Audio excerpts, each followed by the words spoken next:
పునరుద్ధాన ప్రభు యొక్క విజయ జీవనం ఈ పండుగ పర్వదినమందు చేరిన మనందరికీ సమృద్ధిగా తోడై యుండును గాక. ఆమేన్. అందరికీ మరణాత. పునరుద్ధాన పండుగ, విజయ పండుగ, జయోత్సాహ పండుగ.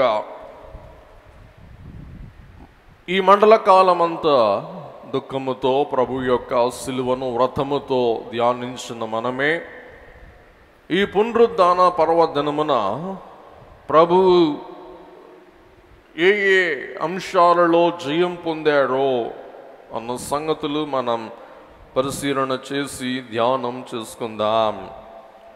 కాబట్టి ఈ దినం విశ్వాసమును, పునరుద్ధాన నమ్మకత్వమును కలిగిన వారందరికీ మరి ఒక గొప్ప విజయ ఉత్సాహం ప్రభు దయచేవారై ఉంటూ ఉన్నారు. కాబట్టి ఈ దినం ఉత్సాహభరితమైన, మహానందమైన, మహా ఉల్లాసవంతమైన పర్వదినం అయి ఉంటూ ఉన్నది. కాబట్టి ఈవేళ 7 మాటల ద్వారా పునరుద్ధాన వర్తమానమును మనం గ్రహించుకుందాం. ఈ పునరుద్ధాన వర్తమానం మీకు అందించే ముందు ఒక వాస్తవ సంఘటన, గత కాలమందు జరిగిన ఒక వాస్తవ సంఘటన మీకు తెలియచేయాలని ఆశిస్తూ ఉన్నాను. అదేమనగా, ఒకానొక యాజకుడు, ఒక బోధకుడు ప్రభు యొక్క తల మీద పెట్టిన ముల్లా కిరీటమును తన సంఘానికి ప్రదర్శించాలని ఆశించి తాను ఒక తోటలో సంచరిస్తూ ఉన్నప్పుడు ఒక ముల్ల కొమ్మ తనకు దొరికిందంటండి. ఆ ముల్ల కొమ్మను రౌండ్గా అమర్చి ఒక కిరీటముగా తాను రౌండ్గా తయారు చేసి మంచి శుక్రవార దినమందు తన సంఘానికి తీసుకుని వచ్చి, ఇది ఇటువంటిది యేసుక్రీస్తు ప్రభు శిరస్సు మీద ధరింపబడిన ముల్ల కిరీటం అని చూపించి, ఆ ముల్ల కిరీటం వంటి ఆ ముల్ల కొమ్మను ఆల్టర్ మీద పెట్టి మర్చిపోయి ఇంటికి వెళ్ళిపోయాడంటండి. ఈస్టర్ పండుగ ఉదయాన్నే ఈ సంగతి తనకు జ్ఞాపకం వచ్చింది. అయ్యయ్యో, ఇవాళ ఏం పండగ? ఈస్టర్ పండగ. ఆల్టర్ మీద, వేదిక మీద ఏముంది? ముల్ల కిరీటం ఉంది. ఎంత తప్పని చేశాన్ అని చెప్పి ఉదయాన్నే హడావుడిగా లేచి గబగబా మందిరంలోనికి వెళ్ళి, మందిరంలో మంచి శుక్రవారం తాను పెట్టిన ముల్ల కొమ్మను, కిరీటముగా చేసిన కొమ్మను చూసేసరికే ఆ కొమ్మ నుండి అంటండి చక్కటి పూలు మొలిసినాయి అంట. చక్కటి పూలు వికసించినాయి అంటండి. 3 రోజుల్లో ఆ ముల్ల కొమ్మలో నుండి ఏమొచ్చినాయి? పూలు వచ్చినాయి అంట. అది చూసి ఆశ్చర్యపడి, మరి ఈ యొక్క ఫలభరితమైన స్థితి ఈస్టర్ యొక్క వాస్తవ సంఘటన సాదృశ్యం అయి ఉంటూ ఉన్నది. అందుకే దైవజనులు అంటూ ఉన్నారు, నేటి దివసం అన్ని ఆత్మలకు నీటగు వసంత ఋతువు. మీరు చూస్తూ ఉన్నారు, ఇప్పుడు ఆకులన్నీ రాలిపోతూ ఉన్నాయి. కొన్ని దినాలకు చెట్ల మీద ఏమవుతాయి? కొత్త ఆకులు, కొత్త చిగురులిస్తాయి. మరి ఎండాకాలం వచ్చేసరికి ఎండ వేడి తట్టుకోవటానికి, ఎండాకాలం తట్టుకోవటానికి క్రొత్తగా వికసించిన ఆకులే ఆ చెట్టుకి ఒక కళ, ఒక సొగసు, ఒక సోయాగనం దయచేస్తాయి అని మనం చూస్తూ ఉన్నాం. కాబట్టి ఈ దినం క్రైస్తవ సంఘమునకు వసంత ఋతువు. ఏంటి వసంత ఋతువు అంటే? విశ్వాస ఋతువు. మనకు నూతన విశ్వాసం ప్రభు తన పునరుద్ధానమును బట్టి ప్రసాదిస్తూ ఉన్నవారై ఉన్నారు. ఎలాగనగా మృతులు తిరిగి లేస్తారు, రోగములపై జయం పొందుతాం, శ్రమలను ఓడించేస్తాం, చిక్కులను అధిగమించుతాం, సాతానును చితకదొక్కుతాం. కాబట్టి మనం మోడు బారిన జీవితం కలిగిన వారమై ఉన్నప్పటికీ పునరుద్ధానం మనకేం దయచేస్తుందండి? చిగురు, వసంతం, అలాగే ఫలించు, వికసించు స్థితి అని మీకు తెలియజేస్తూ ఉన్నాను. పిల్లరా, ఎంతో కాలంగా ఒక సాక్షి మహాసభ, మీరందరూ వచ్చిన వాళ్ళే. మహాసభకు రానులు ఎవరైనా ఉన్నారా? ఎవరు లేరు. మంచిది. మహాసభ యూనివర్సిటీ ఎదురుగుండా పెద్ద ఆర్చి మనం పెట్టాం, అవునా కాదా? ఆర్చి నిలపటానికి కొన్ని గుంజలు నాటాడు. ఆ గుంజలు ఇప్పుడు నరికేసాడు. ఎంతో కాలంగా అవి రోడ్డు మీద బోట్లలో ప్రయాణం చేసి కొన్ని నెలల తర్వాత మన పందిరి ప్రాంగణానికి వచ్చినాయి. మరి ఎప్పుడు వచ్చినాయో మనకే తెలియదు. సరే, ఆ గుంజలు పాతి మన మహాసభ బ్యానర్లు కట్టేసాడు. మహాసభ అయిపోయింది, అన్నీ ఉపదీసేసాడు. కానీ పనివారు ఆ యూనివర్సిటీ ఎదురుగుండా ఉన్న ఆ కడ్డీల ఆర్చ్ విప్పకుండా ఆలస్యం చేసాడు. ఈలోగా మన యాజకులు మరి అక్కడ మొక్కల పని మీద వెళ్ళి గమనిస్తూ ఉన్నప్పుడు అక్కడ టీ తాగుతూ ఆ కడ్డీల వైపు చూశారంటండి. అమోఘంగా ఆ కడ్డీలకి ఉన్న కడ్డీలు చిగురుష్టం ప్రారంభించి ఆకులు వేయటం ప్రారంభించింది. ఎప్పుడో నరికేసిన కడ్డీలకి ఏం మొదలైంది? చిగురు. చూడండి ఒకసారి. ఇదిగో మహాసభ, ఆయన ఫోటోతో తీసాడు. నేను వీడియో పంపిద్దామని మర్చిపోయి, చూడండి దానికి ఏం మొదలైంది? చిగురు వచ్చిందనమాట అండి. మహాసభ ఆర్చ్ కడ్డీలకి చిగురు. గమనించండి, చూడండి, అసలు చెట్లాగే చిగురు వచ్చేసింది. కాబట్టి దీన్ని బట్టి నేను ఆశ్చర్యపడ్డా. మహాసభ కడ్డీలకే దేవుడు ఏమి ఇచ్చారు? చిగురించే ఆశీర్వాదం ఇచ్చాడు. కడ్డీలే దీవింపబడితే మహాసభకు వెళ్ళిన మనకు ఆ దీవెన, ఆ జయం, ఆశీర్వాదం ఉంటుందా ఉండదా? చూడండి, బయట ఆర్చీకున్న కడ్డీలు ఏమైంది? చిగుర్చింది, ఆకులు దానికి రావటం. కాబట్టి దేవుని ఆశీర్వాదం మోడు బారిన జీవితంలో పునరుద్ధాన బలం, పునరుద్ధాన జయం ఏం చేస్తుంది? చిగుర్చే శక్తి, చిగుర్చే బలం, మరి చిగుర్చగల సామర్థ్యం దయచేస్తుంది అని మనం గ్రహిస్తూ ఉన్న వారమై ఉంటున్నాం. కాబట్టి యేసుక్రీస్తు ప్రభు లేచారు అన్న పునరుద్ధాన జయములో వినండి, పునరుద్ధానములో అంటండి లక్షల అద్భుతాలు అన్నీ ఇమిడి ఉన్నాయంటండి. ఒక్క పునరుద్ధానమును మనం విశదీకరించి ధ్యానము చేసిన వారమైతే పునరుద్ధానములో ఎన్ని అద్భుతాలు ఉన్నాయంటండి? లక్షల అద్భుతాలు. లక్షల అద్భుతాల సంహారమే పునరుద్ధానం, పునరుద్ధాన ప్రభావం, పునరుద్ధాన జయం అని మనం చూస్తూ ఉన్నాం. అందుకే యేసుక్రీస్తు ప్రభు యోహాను సువార్త 14వ అధ్యాయం 19వ వచనంలో ఇలా తెలియజేస్తూ ఉన్నారు. అయితే మీరు నన్ను చూతురు, నేను జీవించుచున్నాను గనుక. గమనించండి, నేను జీవించుచున్నాను గనుక మీరును జీవింతురు. నేను జీవించుచున్నాను కాబట్టి నన్ను బట్టి మీరునో జీవింతురు. ఈవేళ మన ధ్యానాంశంలోనికి వెళ్దాం. మరి ఈవేళ మన ధ్యానాంశం ఈస్టర్ గెలుపులు. ఈస్టర్ గెలుపులో మొదటి అంశం దులుపు. ఏం చెప్పండి, మొదటి అంశం ఏం చెప్పండి? దులుపు. మరి మనందరికీ దులుపు అనేది అలవాటే. దులుపు అంటే తెలియదా మీకు? ఏంటి దులుపు అంటే? ఏదైనా ఇదిలించడం అన్నమాట అండి. కాబట్టి సహజంగా మా మామగారు, దైవజనునికి ఆతిథ్యం ఇచ్చిన మామగారు చెప్పేవాడు, ఏదైనా కానీ మనం ధరించేటప్పుడు ఏం చేయాలంట?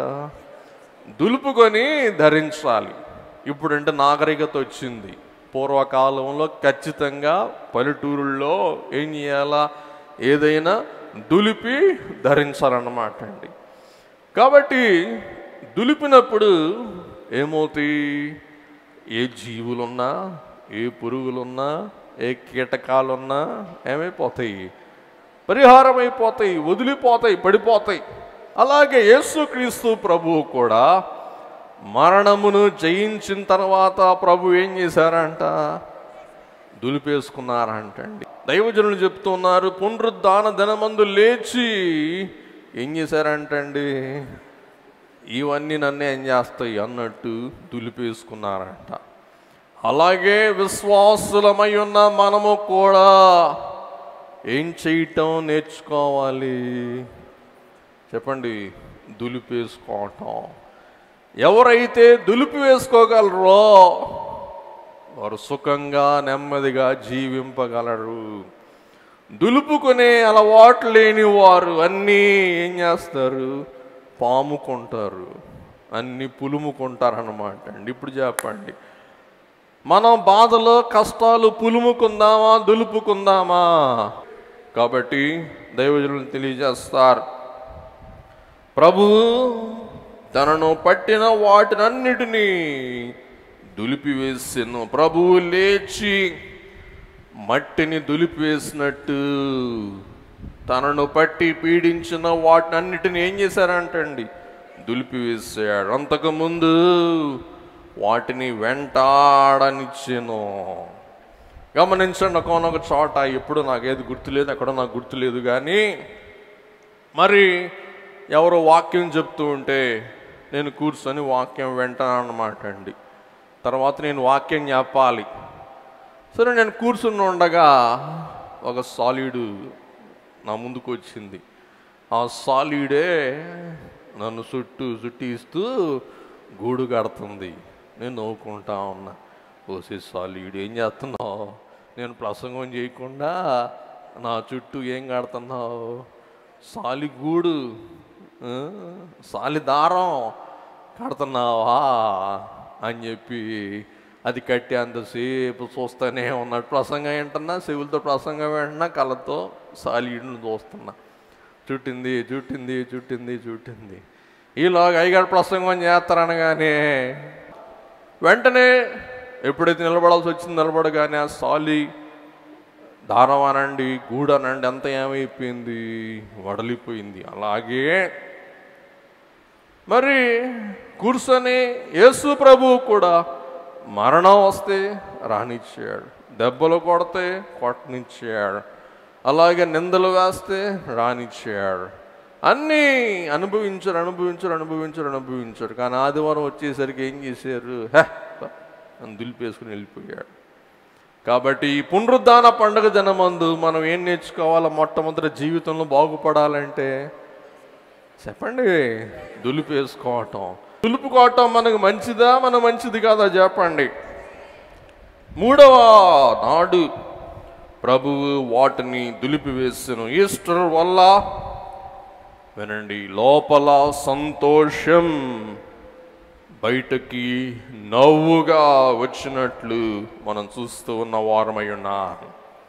పిల్లరా, ప్రభువు మీద అన్ని దండెత్తి వచ్చినాయి అంట, కానీ వాటిని ప్రభు దులిపేశాడు. ఏమేమి దులిపేశాడు? ఒకటి, సనుగుట దులిపేశాడు, శ్రమ దులిపేశాడు, మరణం దులిపేశాడు, సమాధి దులిపేశాడు, సమాధి కట్లు దులిపేశాడు, సాతాను ఆటంకములు అనండి గట్టిగా ప్రభు సనుగుటను, ప్రభు శ్రమను, ప్రభు సమాధిని, మరణమును, కట్లను, సాతానును, రోమియులను, సన్హెడ్రిన్ను, అలాగే సైనికులను అన్నిటినీ ప్రభు ఏం చేశాడు? అలాగే మనము కూడా ఈవేళ దులపటం నేర్చుకుందాం. ప్రభు శోధనలకు సంధించును కానీ ప్రభు పడిపోలేదు. పునరుద్ధానములో బలమున్నది. ఆ బలమును బట్టి మనం జయించవలెను. కాబట్టి పునరుద్ధాన బలం మనకుంటే మనం అన్నీ ఏం చేయగలం అంటండి? దులిపి వేసుకోగలం. పునరుద్ధాన బలం సాతానుకు సందేవకుండా సాతానుడు ఏం చేసిందంటండి? దులిపేసిందంటండి. పునరుద్ధానం బలం. వినండి వినండి వినండి, ప్రభు అంటున్నారు, పునరుద్ధాన బలమును బట్టి నా దులపటమే మీ దులపటము. ఏం చెప్పండి? పునరుద్ధాన బలమును బట్టి నా దులపటమే మీ దులపటం. అందరూ చెప్పండి, ప్రభు దులుపు. చెప్పండి నా వెనకాల, ప్రభు దులుపే నా దులుపు. ప్రభు దులిపినట్లు మనం కూడా ఏం చేయాలి? దులిపేసుకోవాలి పిల్లరా. అందుకే ప్రతి దినం మంచం మీద నుండి కాలు పెట్టగానే వినండి వినండి, ఉదయాన్నే లేచి మంచం మీద నుండి ఏం చేస్తాం? కాళ్ళు పెడతాం. పెట్టి ఏం చేస్తాం? లండన్కి వెళ్తాం. కాదు కాదు, కాలు కింద పెట్టగానే అడగాలంట, ప్రభువా ఈ దినం నీ పునరుద్ధాన బలం ఇవ్వండి. చెప్పండి, ఏం చేయాలంట? ప్రభువా ఈ దినం నీ పునరుద్ధాన బలం ఇవ్వండి అని ఏం చేయాలి? అడి చెప్పండి. నమస్కారం చేయాలా? ప్రార్థన చేయాలి. రెండవది అలుపు. అందరు చెప్పండి, రెండవది ఏంటి చెప్పండి? అలుపు. మత్తయి సువార్త 28:13 మనం చూస్తే, మేము నిద్రపోవచ్చును, అతని శిష్యులు రాత్రి వేళ వచ్చి అతను ఎత్తుకుని పోయాడని మీరు చెప్పుడి. కాబట్టి ప్రభు యొక్క పునరుద్ధానమును దాచుటకు, ప్రభు పునరుద్ధానుడు కాలేదని రుజువు చేయుటకు ప్రధాన యాజకులు పుకారు పుట్టించిన వారై ఉన్నారు. ఏంటి పుకారంట? మేము నిద్రపోతూ ఉన్నప్పుడు ప్రభు దేహాన్ని ఎవరో ఎత్తుకుని పోయాడు. కాబట్టి మత్తయి సువార్త 28:2 మనం చూస్తే, ప్రభు దూత పరలోకం నుండి దిగి వచ్చి రాయి పొరలించి దాని మీద కూర్చుంటున్నప్పుడు మహాభూకంపము కలిగను. దూత వచ్చి రాయి దొర్లించినప్పుడు కావలి వారు చచ్చిన వారి వలె పడి ఉండిరి. అలాగున జరుగుటకు వీలు లేదు. ఎలాగు జరగటానికి? కావలి కాసే భటులు నిద్రపోవటానికి వీలు లేదు. నిద్రపోతే గనుక వారికి తీవ్రమైన శిక్ష. ఆ శిక్ష మనం చూస్తాం. కాబట్టి యేసుక్రీస్తు ప్రభువు సమాధిలో నుండి బయటికి రాకుండా నిర్బంధించడానికి సైనికులు చూచాడు, కానీ నిర్బంధింపగలిగాడా? నిర్బంధింపలేకపోయాడు. దూత రాగానే, దూత ప్రకాశింపగానే, దూత రాయి పొరలింపగానే ఈ మానవ సైనికులైన వారు దూత ప్రభావం ఎదుట ఎట్లా పడిపోయారంట? చచ్చిన వారి వలె పడిపోయారని మనం చూస్తూ ఉన్నాం.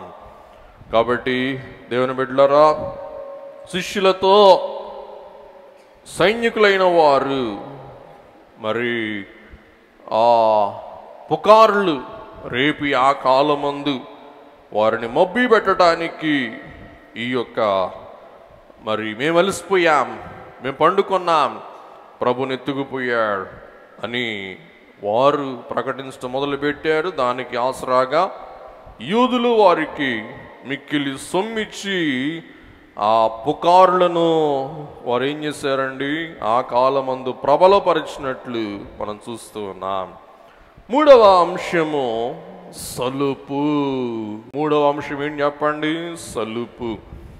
ఎవరికి సలుపు? సలుపు అంటే నొప్పి, సలుపు అంటే బాధ. సలుపు ఎవరికి అనగా సాతానుకు. ఎందుకనగా సాతాను ఎన్నో పన్నాగాలు పన్ని ఉన్నాడు. సాతాను ఏం చేశాడు చెప్పండి? ఎన్నో పన్నాగాలు పన్ని ఉన్నాడు. ప్రభు సమాధి మీద నుండి లేవకూడదని సాతానంట భావించి, ఇదిగో యేసు ప్రభు గనక సమాధుల నుండి బయటకు వస్తే క్రైస్తవ సంఘము స్థాపన అవుతుంది. క్రైస్తవ సంఘము స్థాపన అయిందంటే మనం తట్టుకోలేం. అందుచేత ఓ పాతాళ నరక దూతలారా మీరందరూ రండి అని చెప్పి దూతలన్నీ, అంటే సాతాను దూతలన్నీ, సాతానులన్నీ ఎక్కడ పోగైని అంటండి? ప్రభు సమాధి రాయి చుట్టూ పోగైని అంట. పోగయి ఒకవైపు సైనికులు, ఒకవైపు సాతాను రాయి పొరలకుండా గట్టిగా పట్టుకున్నాయి అంటండి.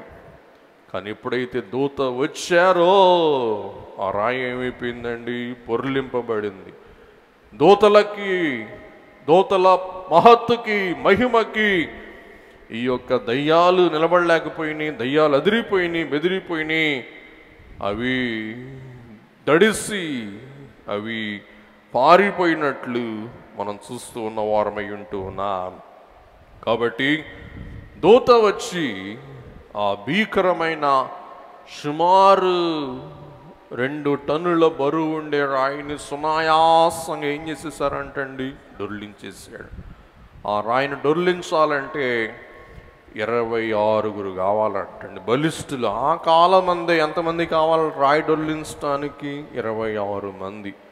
అటువంటిది ఒక్క దూత వచ్చి రాయిని అమాంతంగా పొరలించి వేసినట్లు మనం చూస్తూ ఉన్న వారమై ఉంటూ ఉన్నాం.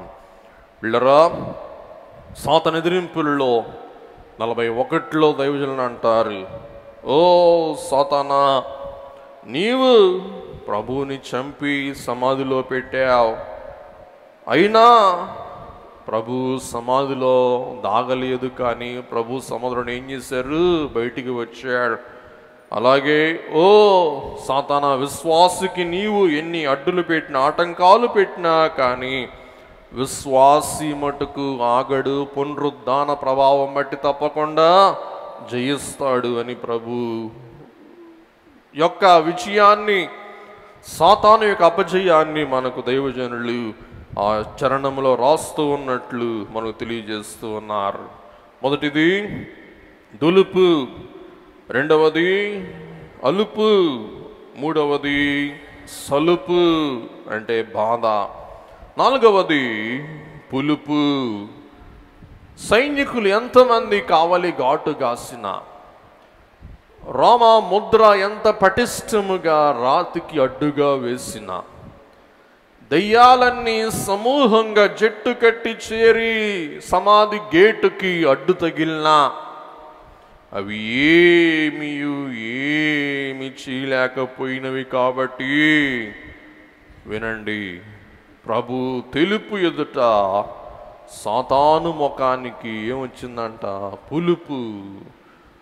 అలాగే సైనికులకు కూడా పులుపు. కాబట్టి ఎవరికైనా పులుపు పెట్టామనుకోండి, ఆ పులుపు తిన్నోళ్ళ మొక్కలు ఎలాగుంటాయి? మీ ఇంట్లో ఎవరికన్నా పులుపు పెట్టి చూడండి, ఈవేళ మొక్కలు ఎట్లా మారిపోతాయో. మరి మజ్జిగ ఇమ్మంటారు, మజ్జిగలో ఒక నిమ్మకాయ పిండేసి ఇవ్వండి, లిటుక్కు ముందు తాగుతారు, ముఖం అంతా ఏమవుద్ది? ఎగిటిగా మారిపోద్ది. ప్రభు జయం బట్టి సైనికుల యొక్క ముఖాలు ఏమైనాయి అంటండి? వారం రోజుల నుండి నానబెట్టిన పిండిలాగా బొరబొరలాడినాయి అంట. ముఖం అంతా ఏమైపోయింది? వికారం అయిపోయింది అంటండి. కాబట్టి అపోస్తుల కార్యముల గ్రంథం 12వ అధ్యాయం 19వ వచనం మనం చూస్తే అక్కడ హేరోదు అతని కోసము వెతికినప్పుడు అతడు కనబడనందున కావలి వారిని విమర్శించి వారిని చంపనాజ్ఞాపించెను. గమనించండి, ఎవరైనా గనుక చెరసాలలో బంధింపబడిన వారిని గనుక సైనికులు ఘాటు కాయక వారిని విడిపిస్తే సైనికులైన వారికి ఏం శిక్ష అంటండి? చెప్పండి, ఏం శిక్ష? వాక్యం చూడట్లేదా? ఏం శిక్ష? మరణ శిక్ష. కాబట్టి ఎవడైనా మరణ శిక్ష అంటే భయపడతాడా? భయపడతాడు. మరి వీరు కావలి కాసిన నిద్రపోయారంటే వీరందరిని ఏం చేయాలా? తుపాకీ పెట్టి కాల్చేయాలా, చంపేసేయాలి. ఎందుకంటే నిద్రపోయారు, ప్రభు వెళ్ళిపోయాడు అన్న నెపంతో వీరిని ఏం చేసినా తప్పు లేదు. మరి చూడండి, ప్రభు లేవలేదు అంటానికి ఎటువంటి బోటకాలు కల్పించారో మనం గ్రహింపగలుగుతూ ఉన్నాం. మరి కీర్తన 118 ఇందాక మనం చదువుకున్నాం ఆరంభంలో. 118, 14 నుండి మనం ఒకసారి ఆలోచిస్తే, నా దుర్గము, నా దుర్గము, నా గానము, నా గానము, ఆయన నాకు రక్షణాధారమాయెను, ఆయన నాకు రక్షణాధారమాయెను. నీతిమంతుల గుడారములలో 17వ వచనం, నేను చావను, సజీవుడనై యెహోవా క్రియలు వివరించెదను. నేను సజీవుడనై యెహోవా క్రియలు వివరించెదను. కీర్తనకారుడు అంటారు, నేను చావను, నేను బ్రతికి ఎవరిని మహింపరుస్తాను? దేవుని మహింపరుస్తాను. 5వది తెలుపు.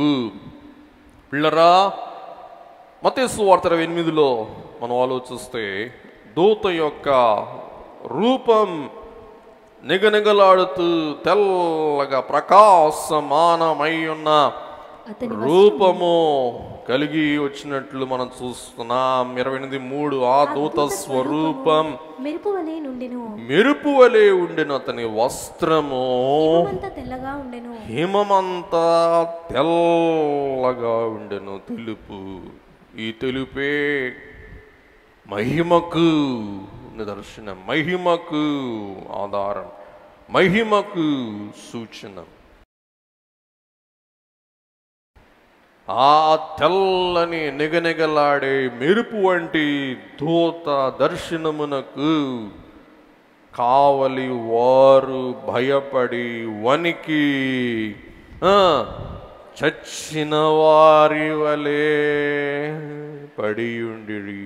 గమనించండి, దూత, తెల్లని దూత మెరుపు వలె ప్రకాశించి వారి చుట్టూ మహిమతో నిగనగలాడేసరికి తెల్లని దూత దెబ్బకి వీరందరూ ఏమైపోయారంటే చచ్చిన వారి వలె వారు పడిపోయినట్లు మనం చూస్తూ ఉన్నాం.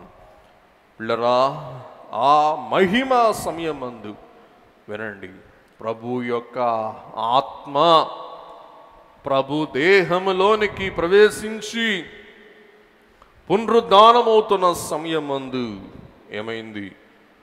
పిల్లరా,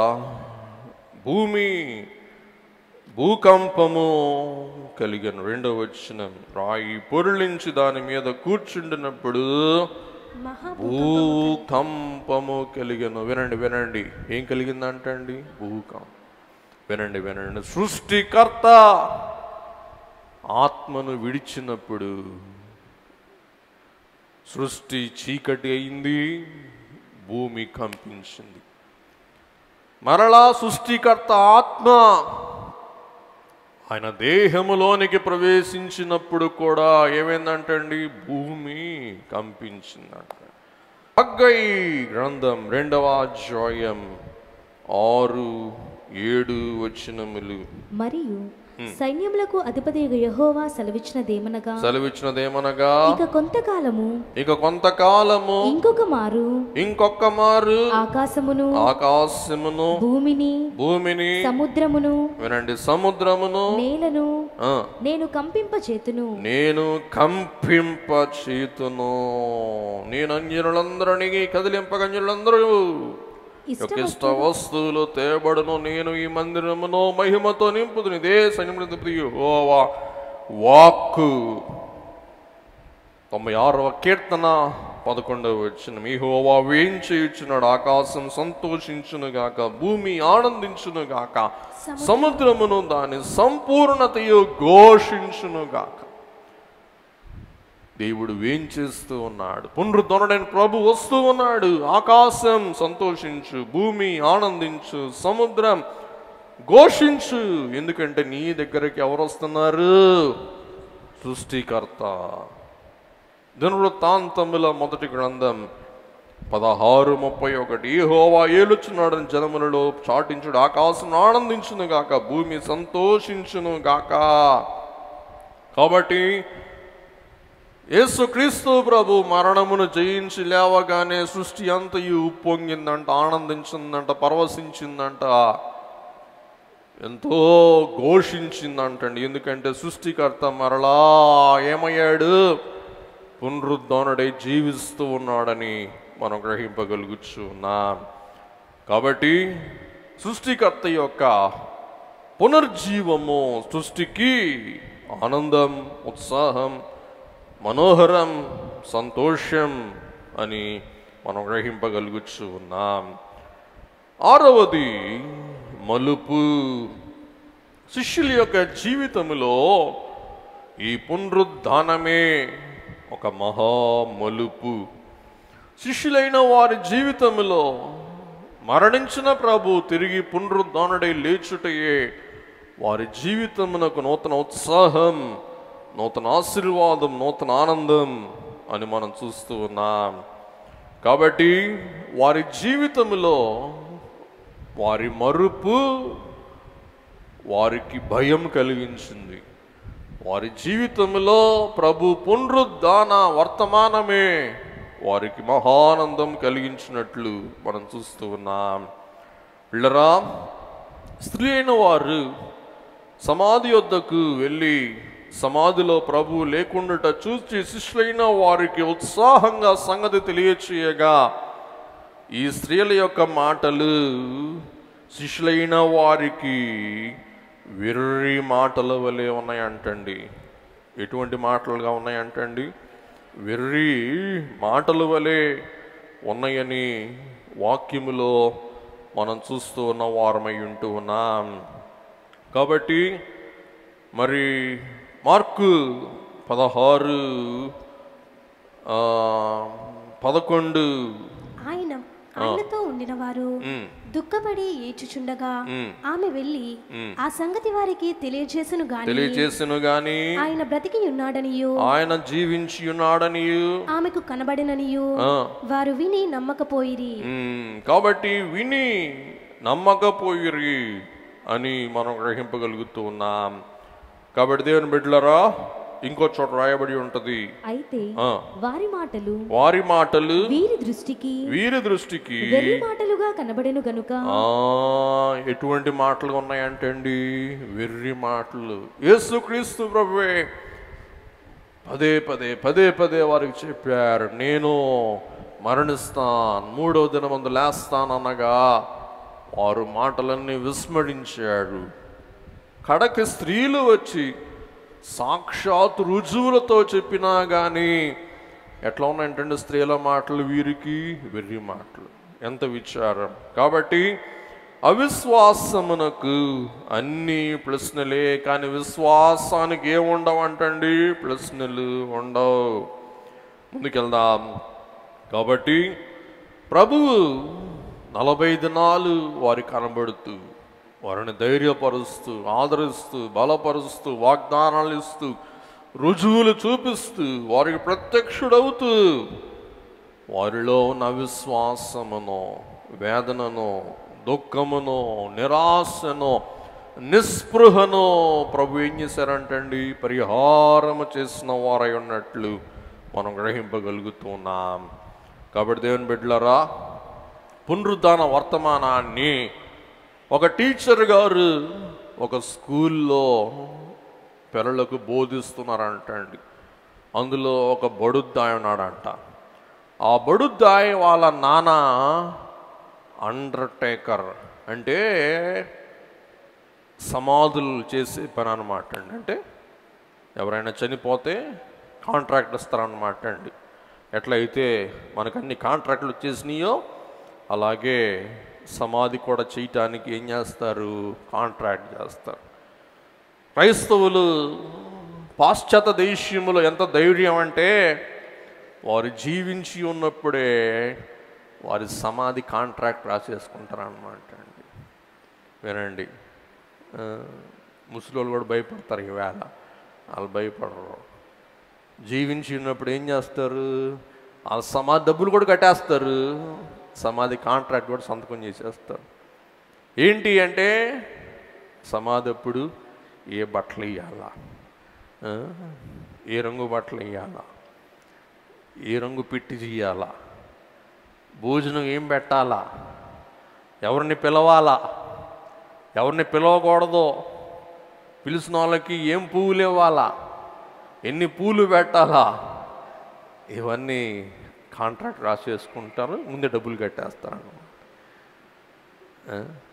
ఎవరికైనా అంత ధైర్యం ఉంటే చేయొద్దండి ఒకసారి. పిల్లరా, మనం దూత వర్తమానం కనుక వింటే దూత అంటూ ఉన్నారు, మీరెందుకు సజీవుణ్ణి మృతులలో వెతుకుచున్నారు? మీరెందుకు సజీవుణ్ణి మృతులలో వెతుకుచు ఉన్నాడు అని ప్రశ్నిస్తారన్నమాట అండి. గమనించండి. జూలియస్ సీజర్ అనే మహాచక్రవర్తి అలెగ్జాంద్రియా పట్టణానికి వెళ్ళినప్పుడు అలెగ్జాంద్రియా పట్టణములో అలెగ్జాండర్ సమాధి చూపించారంటండి.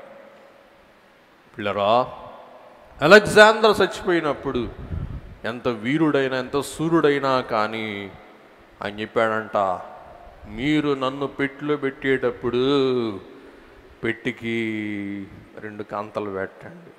కాబట్టి అలెగ్జాండర్ అన్నాడంట, నేను సగం ప్రపంచాన్ని జయించిన, ఆక్రమించిన, సంపాదించుకున్నా, నేను చచ్చిపోయిన తర్వాత వెళ్తా నేనేమి పట్టుకెళ్ళట్లేదు అంటానికి ఏం చేయండి? మలుపు. ఈ యొక్క మలుపే క్రైస్తవ విశ్వాసానికి, సంఘానికి ఒక మలుపు అని చూస్తూ ఉన్నా. 7వది గెలుపు. పిల్లరా, యేసుక్రీస్తు ప్రభు అందిన జయమే చెప్పండి ఎల్లవారి కవును.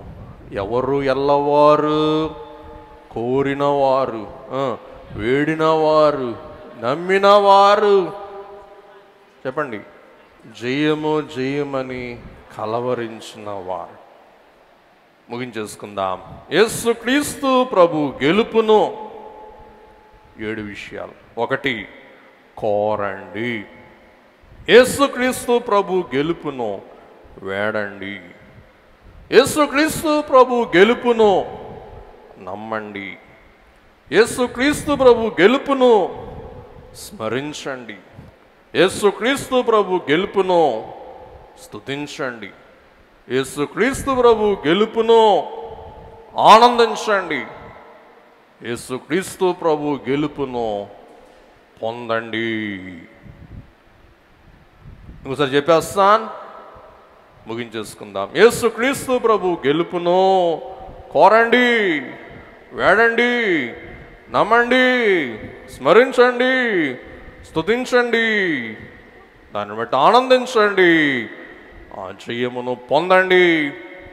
అటు జయం మనమందరం పొందుకొనగల ధన్యత దివ్య దేవుడు పండుగ దినమందు మనందరికీ దయచేయును గాక.